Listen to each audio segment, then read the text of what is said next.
Let's talk about vaping in Australia, because the country is set to ban recreational vaping as part of a major crackdown on what experts have called an epidemic.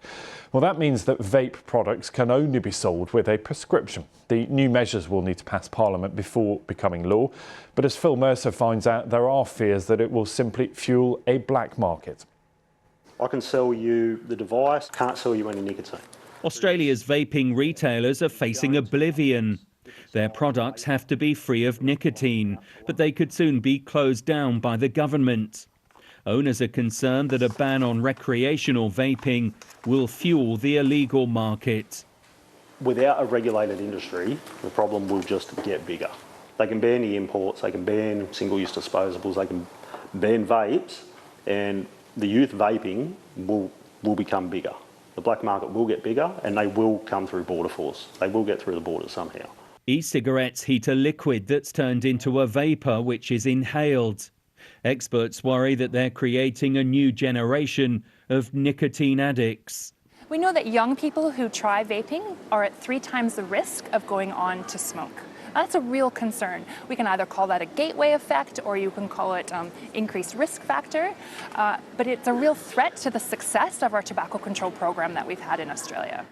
Not so long ago, vaping was a niche industry in Australia, but its popularity has exploded. About a third of teenagers here have tried e-cigarettes. The government calls them a public health menace and believes that vapor products should never be sold for recreational use. In Australia, it's illegal to sell e-cigarettes to children, but the law is widely flouted. 17-year-old Otto Maxwell has been vaping for more than 4 years. I think everybody started because you think you look cool. They've got a very high concentration of nicotine, which is why they're so addictive, and they come in tasty flavours. That's what got me.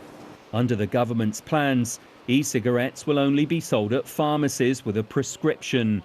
Disposable vapes with their multitude of flavours and colourful packaging will be banned. No, I don't think it will make me kick the habit. I think it will breed a black market.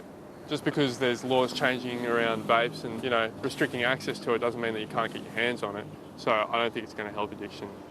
Tobacco firms have acknowledged that vaping products are not risk-free and are addictive.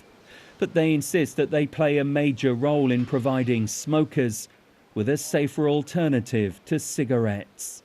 Phil Mercer, BBC News, Sydney.